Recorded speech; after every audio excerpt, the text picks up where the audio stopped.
Do you want to listen to some epic songs about your favorite anime characters? Then check out our anime rap channel, link in the description. What's up guys? Welcome to the Anime Sensei channel. To start things off, I have an anime rap channel called Sensei Beats. I've posted some extremely cool anime raps there, and I'll continue to post more and more. You should check it out. Your support and feedback will be much appreciated. Secondly, there's my Discord server. If you want to join an active otaku community where there are regular anime quizzes and stuff like that, you should consider joining it. The links to both the channel and the server will be down in the description box below. Alright then, it's time to talk about some strong-ass anime protagonists. Well then, shall we begin?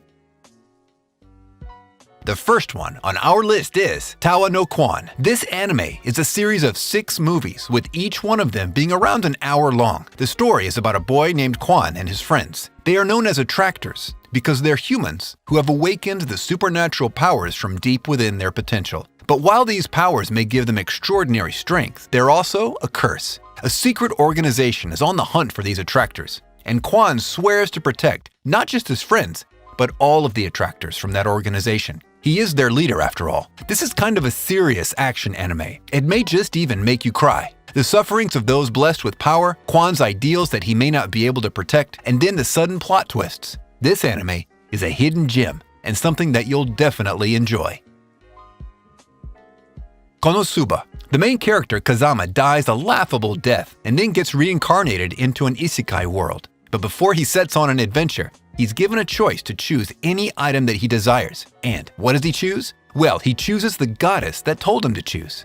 And sure enough, he gets to start this new life with this goddess. Her name is Aqua. Now I know that some of you are rolling on the floor laughing and wondering why I would put Konosuba on this list. And honestly, even I'm not sure why. This anime is an isekai gem that gave us one of the most hilarious laughs we have ever had. Oh yeah, as for those of you who haven't watched this anime yet, the goddess Aqua is completely useless. Kazama would have been way better off if he'd just chosen a dog or even a cat. Well, when you think about it, there aren't many useful characters in this anime.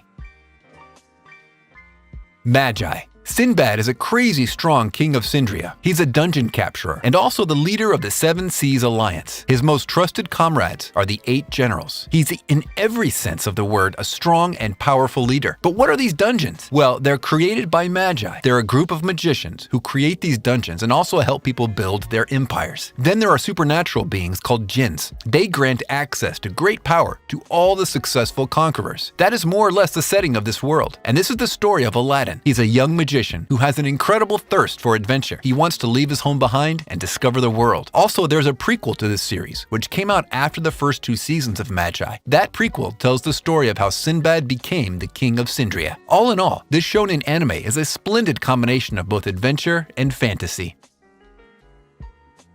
Luck and Logic. Luck and Logic, huh? Looks like we've got ourselves a very interesting anime name. The story takes place in the year 922 of another world. People face an unprecedented crisis. A 100-year-long war has just ended. The Magians, who lost the war, try invading the human world. The government counters that by employing logicalists, who belong to a special police that protects the ordinary people from foreigners who come from another world. These localists are also given something that allows them to get into contact with goddesses from another world. Then there's a boy named Tsurugi. He lacks logic, but is living a peaceful life with his family. But it all changes when he meets the goddess named Athena. Now, considering its title, the anime itself is a bit lacking in terms of the execution of the plot, but if you have nothing else to watch, just give this one a try. I don't know, that seems to be the logical approach to me. Casshern Sins. The anime takes place in the near future, when the world has become a wasteland and humanity is also just about done. The only people that remain are robots. They thought that they will live forever, but then a robot named Luna dies, or should I say rusts. Now the robots know that they will also eventually rust, but then a rumor begins that if they eat the one named Casshern, they will gain immortality. However, Casshern himself doesn't know a lot about his past or even his existence, but he's about to be hunted down by robots from all over the world who don't want to die. This is kind of a sad, slow-paced anime. I wouldn't recommend watching all 24 episodes in one sitting, but the plot is interesting, and this anime is one of its kind, so you shouldn't miss out on it either. Ichiban Ushiro no Daimao. From my years of watching anime and reading manga, I've concluded that a lot of anime protagonists want to become heroes, and they also want to protect the people they love. And more often than not, that's literally the plot. But what if you weren't the chosen one? What if you were the main character of anime, and yet you were exempted from the noble cause of protecting or saving the entire world? What if you were destined to be a demon lord instead? This is the story of a boy named Akuto Sai. What he wanted was to make the world a better place. He even made a great friend who belonged to the ninja clan. But then it is prophesied that he's supposed to become a demon lord, and he can't deny his destiny. From there on out, even if Akuto tries to act righteous, it all reinforces the fact that he's going to be a demon lord, and he'll become a demon lord. Now, just know that the anime itself isn't all that serious. It's a harem anime after all.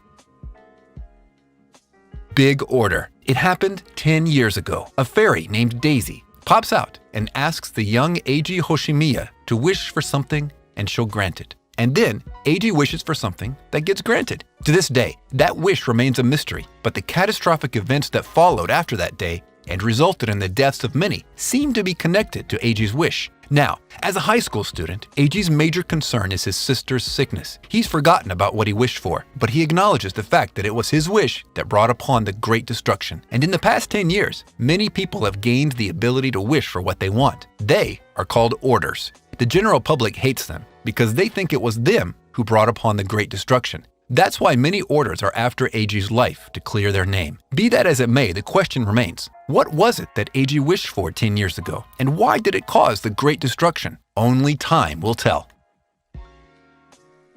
Isekai wa Smartphone. The anime's name translates to In Another World with My Smartphone, and that's exactly what it's about. Tuya Mochizuki gets struck by lightning, but it was all a mistake, so he's offered a chance to live in a fantasy world as well as a wish. He happily accepts the offer, and as for that wish, he wishes to keep his smartphone in this new world. So he begins his adventure of this new world that is filled with magic, and all the girls are dying for his attention. Yep, that's a harem anime for you. Now, if this anime was for you, you would have already known that by now. But if you think that this anime is not for you, you could be wrong here. Isekai harem anime aren't all the same after all. This is also good enough to watch. The Silver Guardian. A high school student named Suigen Riku is a hardcore gamer. He attends the Shinru Private Academy that is famous for the elite rich kids. But Suigen isn't rich, nor is he a big deal. He's a poor guy who works at countless part-time jobs just to pay his tuition fees. But then one day, while trying to save his pet cat, he jumps into the pool, even though he has no idea how to swim. A girl named Rei Riku saves him. She's a rich beauty who is also the daughter of a game developer, and Suigen falls for her right there and then. And she isn't the only one either. He's also fond of an online gamer girl whom he meets in an online RPG game, but then the game shuts down. But he soon finds out that the girl he has fallen for and the gamer girl are both the same person. Talk about 1 in over several million odds. And then of course something happens. Suigen has to save Rei, and just like that, he gets pulled into a new online RPG game. Katsute Kami Data Kimono Tachi E. A war takes place, and half-beast, half-human soldiers are created to overpower the enemy. These soldiers can easily dominate the battlefield, so victory is nothing but a piece of cake for them. So these soldiers end up getting renowned as incarnates. However, as the war continued, the incarnates had a problem. The beasts inside of them were becoming too difficult to control. So after the war, a beast hunter comes into the scene. He is an incarnate, but he's still going to hunt those who are unable to rectify the beasts inside of them. But such a responsibility attracts a lot of hate from the families of the victims. So the daughter of an incarnate that gets hunted sets her mind on hunting the beast hunter. So will she go through with it, or will she be able to see the reason why the beast hunter is hunting all those incarnates? There you go, guys. I hope you enjoyed the video. Be sure to like and leave a comment. And if you're new to the channel, you should consider turning that red subscribe button gray. I post regular content, like every 2 days or so. Well then, see you guys in my next video. Until then, stay safe and watch anime.